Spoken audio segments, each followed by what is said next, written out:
আসসালামু আলাইকুম প্রিয় খামারিরা, যাদের গরু হুট করেই মুখ দিয়ে লালা আসে, কিন্তু অধিকাংশ সময় মুখে ঘা হয় বা খুরার সম্ভাবনা থাকে। আমার গরু কিন্তু হুট করেই লালা ঝরছিল, অনেক চিন্তিত হয়ে পড়েছিলাম, কিন্তু ফাইনালি আমি এই ওষুধগুলো ব্যবহার করেছি, এফএল কেয়ার।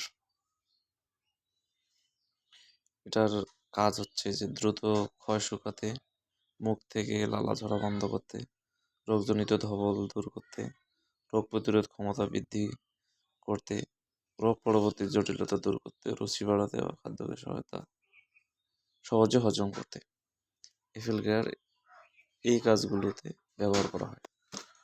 আর ডায়াটিন, এটাও ভালো ব্যবহারে কাজ হয়, দ্রুত কাজ হয়। আর ইনভিটও ভালো কাজ করে, ক্ষত শুকাতে হেল্প করে। আর এটা এইচ+ এফিএভেট, এটা প্যারাসিটামল। এটা যদি জ্বর থাকে সেক্ষেত্রে কাজ করে। আপনারা এরকম রোগ হলে এটা ব্যবহার করতে পারেন। মুখ দিয়ে লালা ঝরলে টেনশন করার কারণে ভালো ভেটেরিনারি ডাক্তার দেখিয়ে আপনারা তাদের পরামর্শে চিকিৎসা নিতে পারেন, পাশাপাশি এগুলো ব্যবহার করতে পারেন। সবাই ভালো থাকবেন, সুস্থ থাকবেন। আসসালামু আলাইকুম।